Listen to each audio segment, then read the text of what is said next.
Kisah Nabi Muhammad Sallallahu Alaihi Wasallam.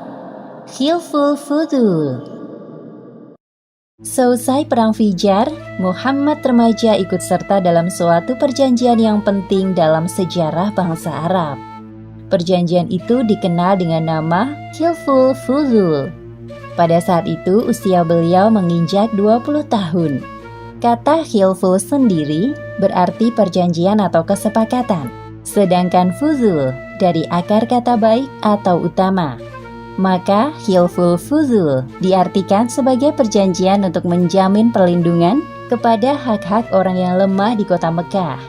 Kondisi kota Mekah pasca perang Fijar carut marut.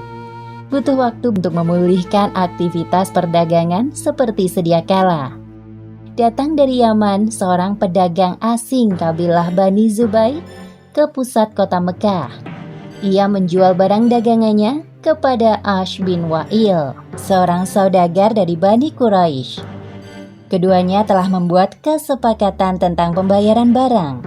Ash bin Wa'il seorang saudagar yang terkenal dengan kekejaman dan kezalimannya di Mekah. Benar saja, ketika Ash bin Wa'il mendapatkan barang dagangan dari si pedagang, ia menolak untuk membayarnya. Yang dilakukannya malah berteriak dan marah.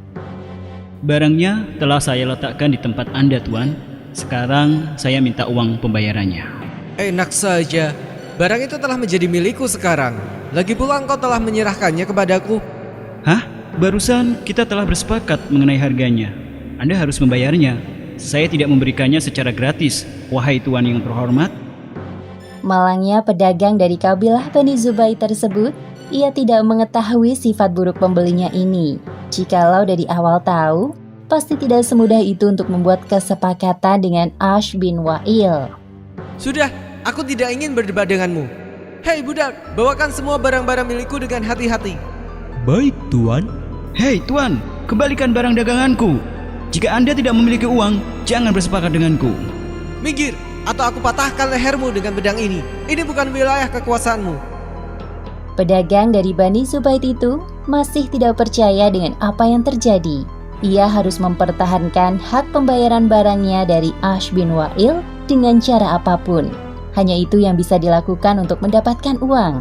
Namun tidak seorang pun yang berani membantunya di pasar. Mereka semua takut kepada Ash bin Wa'il. Wahai Tuan, tolong aku. Engkau tadi melihat aku dan Tuan itu bersepakat.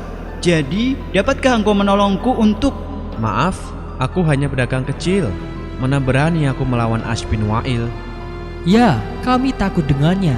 Harusnya tadi engkau berhati-hati saat menjual barangmu. Aku tidak tahu bahwa dia orang yang ingkar. Dia memang seperti itu dari dulu. Suka merampas barang dagangan para pedagang. Apalagi engkau bukan penduduk Mekah. Pedagang dari Bani Zubair itu sangat sedih dan terpuruk. Ia merasa sangat dirugikan. Ya Allah, tolong bantu hamba-Mu yang terzalimi ini. Hamba hanya ingin mencari rezeki di tempat ini demi memenuhi kebutuhan sehari-hari. Pedagang dari Bani Zubair memberanikan diri untuk meminta pertolongan kepada sekutu Ash bin Wa'il. Namun dirinya malah diusir. Sama halnya yang terjadi pada beberapa orang yang ditemuinya. Mereka tidak mau membuat masalah dengan Ash bin Wa'il dengan membantu seorang pedagang asing dari Yaman. Menurut mereka, dengan mencampuri urusan Ash bin Wa'il hanya akan menambah permasalahan baru. Pedagang dari Bani Zubair itu merasa putus asa. Lalu ia membacakannya di depan umum. Wahai keturunan Fihr, tolonglah orang yang perdagangannya dizolimi. Di tengah kota Mekah, sementara ia jauh dari rumah dan sanak keluarga. Dalam kondisi berihram, rambut kusut dan belum menyelesaikan umrohnya. Wahai para pembesar di antara dua batu, Hajar Ismail dan Hajar Aswad. Sesungguhnya Baitullah ini hanya pantas untuk orang yang sempurna kehormatannya, bukan untuk orang jahat dan suka berkhianat. Orang-orang memperhatikan pedagang dari Bani Zubair membacakan syairnya dengan penuh penghayatan. Ada seorang pemuka dari Bani Quraisy yang merasa iba dan tergugah hatinya. Lalu ia berdiri dan mendatangi pedagang itu. Namanya Zubair bin Abdul Muthalib, salah satu paman Muhammad. Wahai saudaraku, aku amat tersentuh mendengar syair yang engkau gubah itu. Sungguh mengusik hatiku. Aku berjanji akan menolongmu. Engkau bersabarlah sementara ini. Aku akan mencoba mencari cara untuk memenuhi hakmu. Terima kasih banyak wahai Tuan. Ternyata masih ada orang yang baik sepertimu di Mekah ini.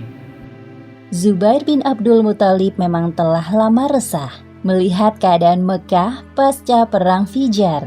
Apalagi mulai terdengar perpecahan di kalangan Bani Quraisy. Ditambah lagi dengan peristiwa pengaduan syair ini, dikhawatirkan nanti para pedagang asing enggan memasuki kota Mekah.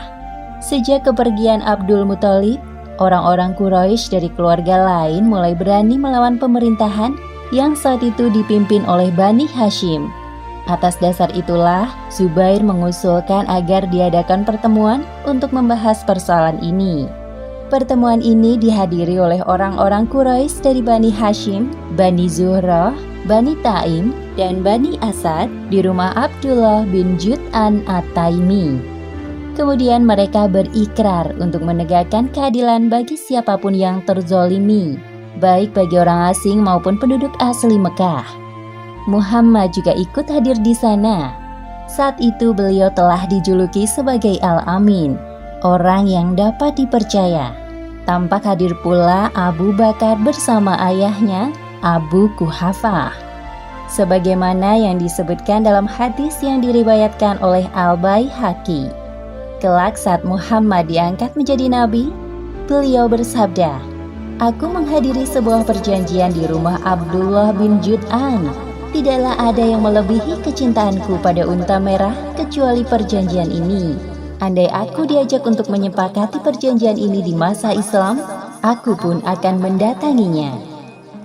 Akhirnya pedagang dari Bani Zubair mendapatkan hak pembayaran barangnya dari Ash bin Wa'il setelah didesak Zubair bin Abdul Muthalib dan para pembesar Quraisy lainnya, tepatnya setelah peristiwa Hilful Fudul. Demikianlah akhir kisah peristiwa Hilful Fudul yang dihadiri oleh Muhammad pada saat beliau belum diangkat menjadi Rasul. Hikmah yang dapat kita ambil dari kisah ini adalah Allah Subhanahu wa Ta'ala adalah Tuhan penolong bagi orang yang lemah melalui perantara orang-orang yang baik, karena hanya Allah yang dapat menggerakkan hati manusia. Wallahu a'lam bishawab.